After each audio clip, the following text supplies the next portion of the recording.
Hey guys, welcome back to r/neighborsfromhell. In this story, a repeatedly trespassing neighbor family started a massive fire on my property and burned down 2 acres of my land. Here is what happened. Let's dive right into the video. And the first one is titled, "Busting my rear for 6 years finally paid off." So I started working for this commercial construction company 6 years ago as a project manager fresh out of college. I had zero experience, had never even swung a hammer before, but I believed that if you put in the work and applied yourself, you could be successful at anything. So for the first couple years, I absorbed everything I could about the business. I would take blueprints and materials home to study in my free time. My hard work got noticed and I got promoted to foreman. They assigned me to manage a small project at this big 120-unit condo, a dozen buildings total. I handled everything, meetings with the engineers and condo board, scheduling, ordering materials, even training the subcontractors sometimes because we were short on supervisors. The condo board raved about my work, always on time, under budget, super professional. They loved me. We won a huge 2.7 million contract because of how I ran that first small job. That was 3 years back. Since then, I've been running the whole show as foreman, superintendent and project manager combined. Recently, we bid on another $3 million project in the same condo complex. The board told me again how thrilled they were with my work over the years after going through a handful of crappy contractors before us. I was feeling pretty good about myself and figured it was time to cash in on that raise the company owners promised me a year ago. So then I go to the owners and remind them how I've grown this project, made the company a ton of money. You know what they said? "The experience you're gaining is worth way more than a raise." I was like, alright fine, you're right. This experience is valuable, but valuable enough to put up with this BS? Nah, I put my resume online just to see. I started getting bites from headhunters right away. A week later, I accepted an offer from a new company.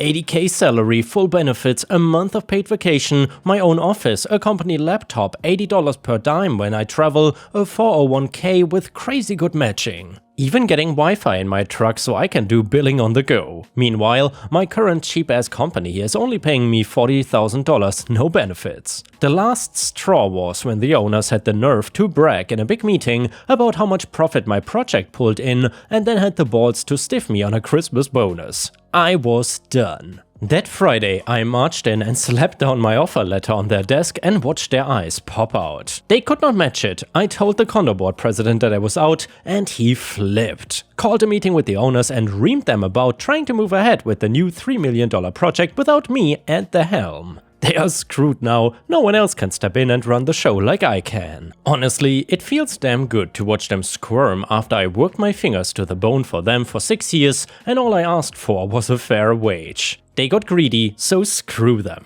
Hope they enjoy watching their profit margins tank. I'm on to bigger and better. And yeah, ripe stars, that is why you should always treat your valuable employees fairly. I only hope the worst for that entitled stupid company boss that is responsible for this fiasco. Anyway, the next one is the title story and it is titled, "Karen family repeatedly trespassed on my land, makes a huge bonfire and burns down 2 acres of my land." It was not too long ago when I knew that life sometimes throws you curveballs and sometimes entire bowling balls right in your face. You see, I own a large piece of property in rural Belarus. When I say rural, I really mean it. It's a small village of maybe 100 people nowadays and law enforcement is not really a thing here. My family has lived here all their lives and I've lived here as well. And recently, a family of Karens moved in and decided to have their own way with my property. I was a pretty passive person until they finally stepped foot 1 inch too far and I nearly lost it. And that is when everything came crashing down. And by the way, ripe stars, I do apologize for one thing in advance with this story. It was translated from Russian into English and I feel like some sentences sound a little bit weird. Anyway, let's continue. These Karens were entitled and disrespectful from the get-go. One of them was probably in her 20s, I will call her the main Karen, and she was married or had a boyfriend. I will call him Johnny. Well, one day they decided to trespass on my property and did some cow tipping with my farm animals. They spray painted my tractor equipment and took pitchforks to my hay and ruined a bunch of barrels.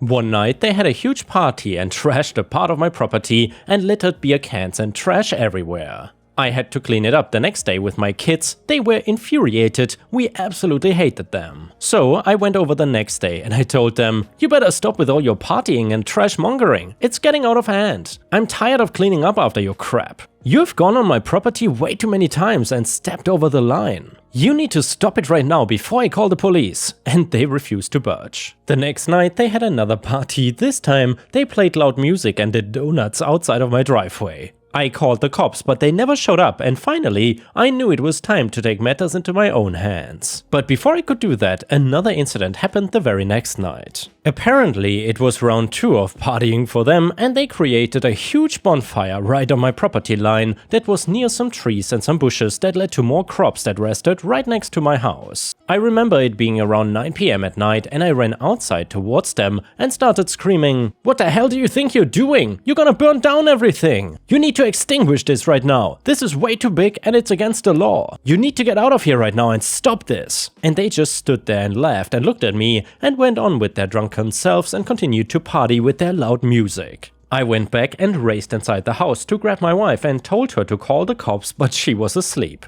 She had work the next day and I guess she slept through it all. So I ran back out and yelled at them again, "Get the hell out of here! You gotta put this out right now!" And before I knew it, this fire started to spread even more and even escalated.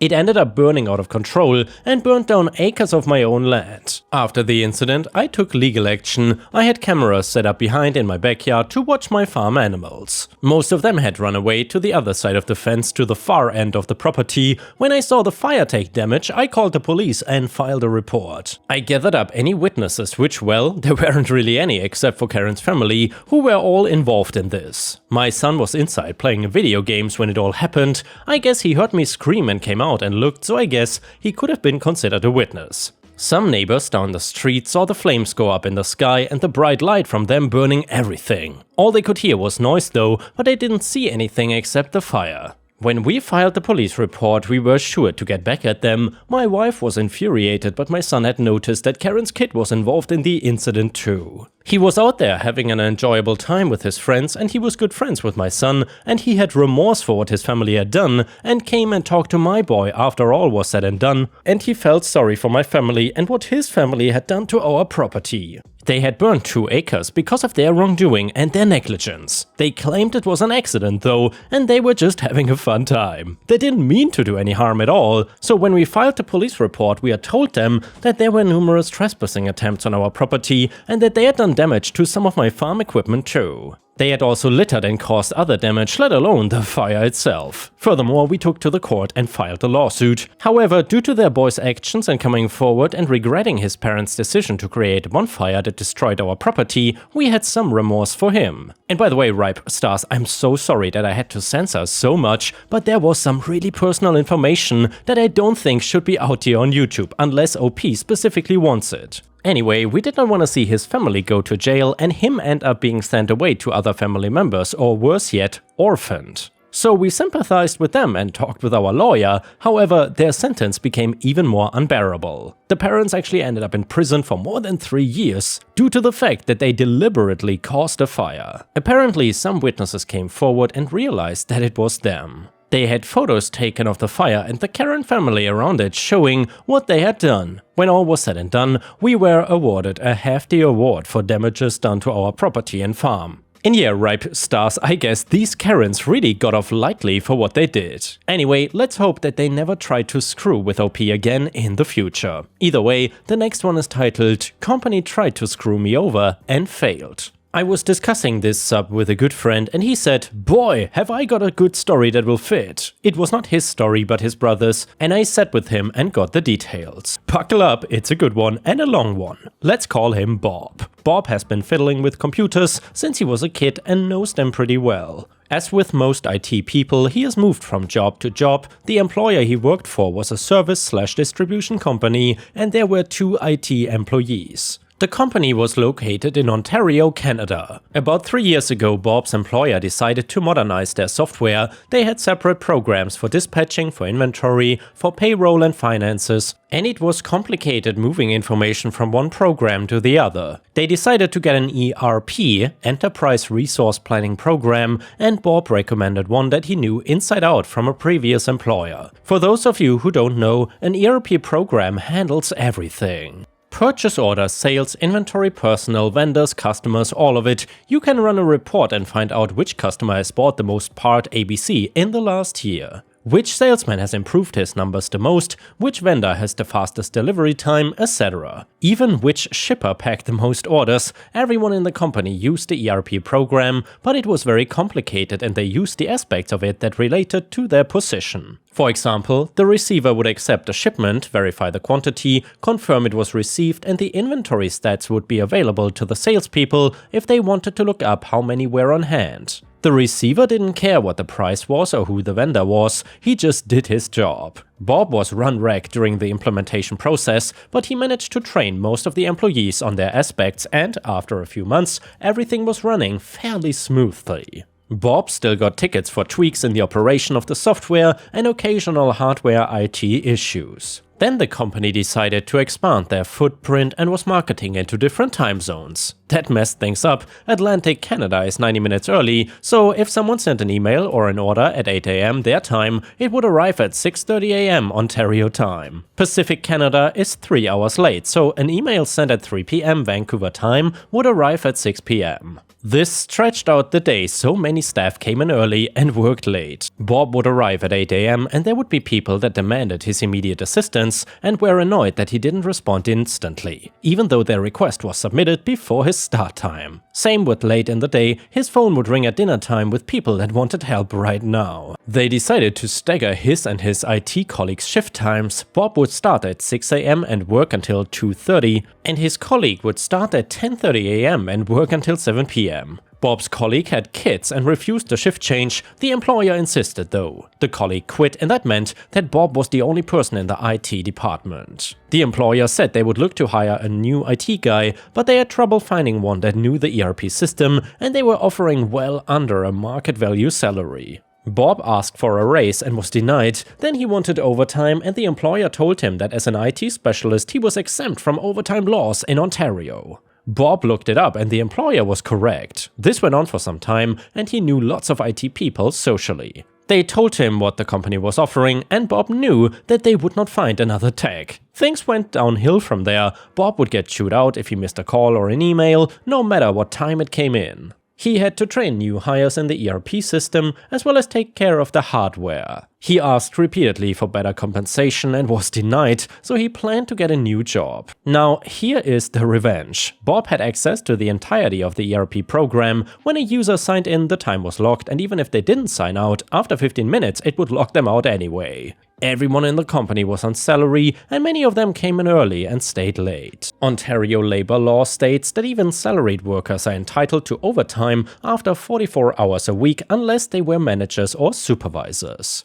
So Bob jumped into the program and ran a report for each employee that was not a manager. All the way back to when the ERP program was started. Then he reached out to an employment lawyer and got the okay to refer employees to him. Bob lined up another job and after he left, every employee in the company got an email with an Excel sheet showing the hours they had put in the past 44 hours a week. The subject line said, "You're legally entitled to overtime pay." In the body of the email was the lawyer's name. The poop hit the fan. Almost every employee authorized the lawyer to negotiate with the company on their behalf and the company had to pay a ton of money. All the company had to do was pay Bob for the extra work he put in. Instead though, they had to pay now almost everyone. And yeah, ripe stars, I guess if you are stingy as a boss of a company, this is exactly what you deserve. And now let's move on to the next story. It starts like this. My son loves going to the local park and playing, even if it is just with me or by himself. My son is disabled and uses a kind of modified walker to get around most of the time. He cannot walk on his own and has issues with his muscles and joints.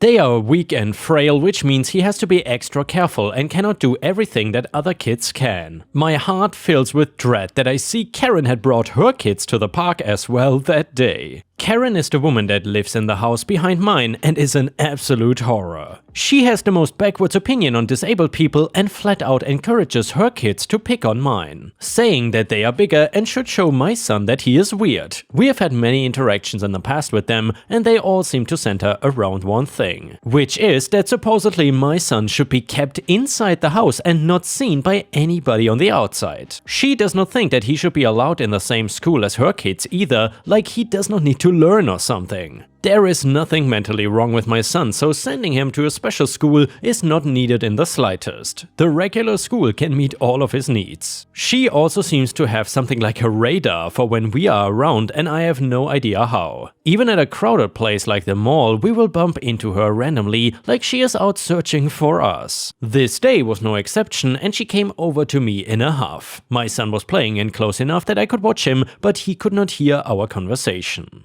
Karen, I told you to keep that freaky boy of yours in the house. He does not belong in public where everybody can see him. Me, and I told you to mind your business and leave us alone. He is allowed outside. He is a slur word for disabled people. He belongs inside or in a hospital somewhere. He should not be at the park scaring normal kids. Me, as usual, the only person that seems bothered by it is you. Maybe if you left us alone and stopped going out of your way to find us, you would not have to be near him. Karen, he gives my children nightmares. Me, if you don't like it, then take your kids and go home. She did not like that comment and walked off in a huff like most of our interactions end. Keep in mind that these are not super young kids either. They are between 9 and 12 years old, so they understand that my son is disabled and not scared of him. Karen simply just wants to have a dumb excuse to make it seem valid for my son to not be allowed outside. One thing to note is that the part of the park we were at has a large hill. My son loves it because during the summer it has a great view where you can see right into the town. During the winter it is the main snow hill for kids to sled down. He cannot sled but always begs me to take him and watch other kids do it while other kids do it. It is always one of those things that makes my heart happy and sad at the same time. Karen passes my son when she leaves and gets a crazy idea in her mind. Before I can even blink, she has pushed my son down and he was rolling down the hill. And by the way, Ripe Stars, this means that this time OP's son was in a wheelchair. Either way, screaming in pain the entire way down as his body was hitting the ground repeatedly and he couldn't stop it. I was running down the hill as fast as I could and trying not to fall over myself. I have no idea how, but I managed to beat him to the bottom and cushioned the end of his fall. I knew that trying to grab him to stop it would cause him more pain than help. He was in so much pain and I could see for sure at least one joint had been popped out of its socket. I called for an ambulance and paramedics were on the scene in minutes. Where I live, police come whenever an ambulance is called, so they heard me explain what happened and that Karen pushed him. The officers looked pissed and told me to go with my son and they would handle Karen. The only question was if I wanted her arrested for what she did, and I told them yes and to press charges. At the hospital we found out that my son had 3 joints shift out of place as well as 2 of his bones fractured. Honestly, I was a mess mentally and kept blaming myself for not being able to keep him safe. A few of the doctors know us because we are regulars and took me to get a coffee and calm down while my son was being taken care of, reminding me that it is part of his condition and I am doing a good job with him. After getting treated and making sure that there was no serious damage done, we were able to go home, which meant that I was able to see what happened with Karen while I was gone. She got arrested for assault and battery of a minor, and since she had kids of her own, it meant that CPS was called in too. The thing with kids that age is that they don't know how to lie very well. On top of that, those kids had pride in the things their mom told them and were happy to repeat it. About being encouraged to be a bully to my son and take her backwards views on disabled people as a whole. From what I heard, she also tanked the home visit with nothing being clean and the kids' horrible attendance being brought up, with her excuse being that she wouldn't make them be in a building with disabled children because it would mentally scar them. I don't know what else happened, but I do know that CPS decided it was not a fit place for her kids to live. They got taken away and from whispers around the neighborhood got sent to their aunt or something like that. However, that might just be a rumor. What I did know was the court date was approaching for her assault charge and I was not gonna miss it even if I didn't have to be there. I was called up and told to tell the entire story of us having a verbal argument and then seeing her push my kid. Instead of denying it, her excuse was that my kid should not have been outside, so she could not be blamed for what she did. Which is of course a fantastic excuse if you have the mind of an entitled Karen. I don't think, even while getting found guilty, she understood what was going on. The park has security cameras and there was a video clearly showing what she did, so she couldn't go with denying it or saying it was an accident. Honestly, it was the most deliberate push I've ever seen in my life. I am just glad that the judge agreed and did not want to show Karen any leniency for being an ableist and a douchebag. She was sent to prison and I was just relieved that my son would not have to interact with her again. And yeah, ripe stars, obviously an entitled person like this is not fit to live in our society. To be honest, whoever inflicts harm on anybody else is not really fit for society, but especially this person that attacked an innocent disabled child. And yeah guys, if you cannot get enough of my content, please don't forget to check out my podcast by searching for Ripe Stories on all major podcast platforms such as Spotify, Apple or Google Podcasts. Furthermore, you can find bonus content by going to patreon.com/ripeyoutube or by clicking the join button here on YouTube. For a small monthly fee, you will get access to dozens and dozens of exclusive videos you won't find anywhere else. Thank you so much for watching and I hope to see you again tomorrow.